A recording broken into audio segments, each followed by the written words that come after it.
Pas la moindre idée du moindre soupçon où il y aurait un interstice. Le moindre interstice entre la réalité et notre conscience. Interstice où intercaler la question du pourquoi. Ce sont deux immenses, difformes blocs face à face, l'un contre l'autre, violemment. Juxtaposition qui est un choc inouï. Choc permanent, tellement permanent que ce n'est plus un choc. Bien que cela soit en permanence inouï. Cette confuse cascade de mots me vient parce que j'ai soudain pensé à la mécanique de l'ossature, avec la chair autour et que cela fasse fonctionner et bouger le corps. C'est sidérant. Et j'ai pensé que cela fonctionne ainsi pour les dinosaures pendant des millions d'années. L'ossature avec la chair autour. Herr Geiser s'est beaucoup intéressé à ça. Il a étudié à sa façon les dinosaures. Il découpait des gravures dans de vieilles encyclopédies. Et cela fonctionnait pareil pour l'homme du néolithique. Et cela fonctionne exactement pareil pour nous aujourd'hui. La mécanique de l'ossature. C'est sidérant. Comment cela se fait-il que cela soit fait ainsi? Comment cela se fait-il que cela fonctionne? On ne sait pas. On ne saura jamais.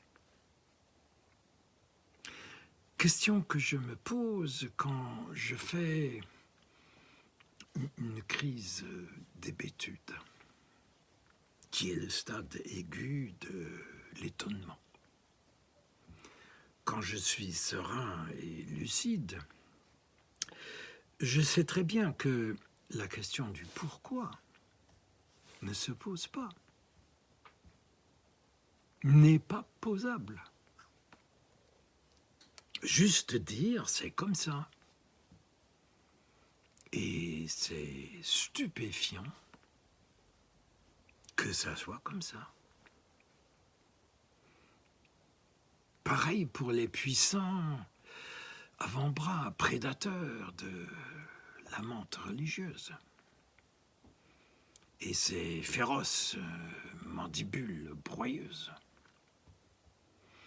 La conscience, la totalité de la conscience, de toutes les consciences humaines, de tous les temps, c'est moins qu'une tête d'épingle parmi les milliards de galaxies. Ce qui fait de la conscience une déviation, une aberration, une anomalie, une perversité, une démence. Mais la conscience rebondit sans cesse du fond de sa démence et considère et considère et considère les choses. Sidérée. Et s'enivre vertigineusement des vertiges que cela donne. Da steht nun dieser Grashalm und zittert.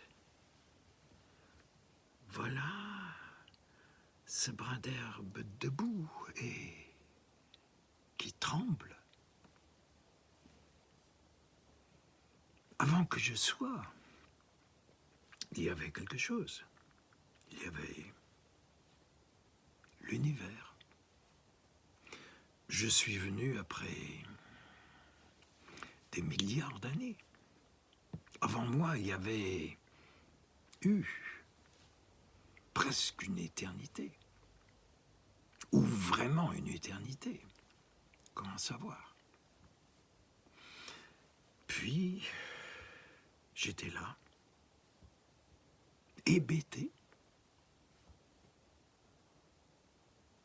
ne sachant quoi dire.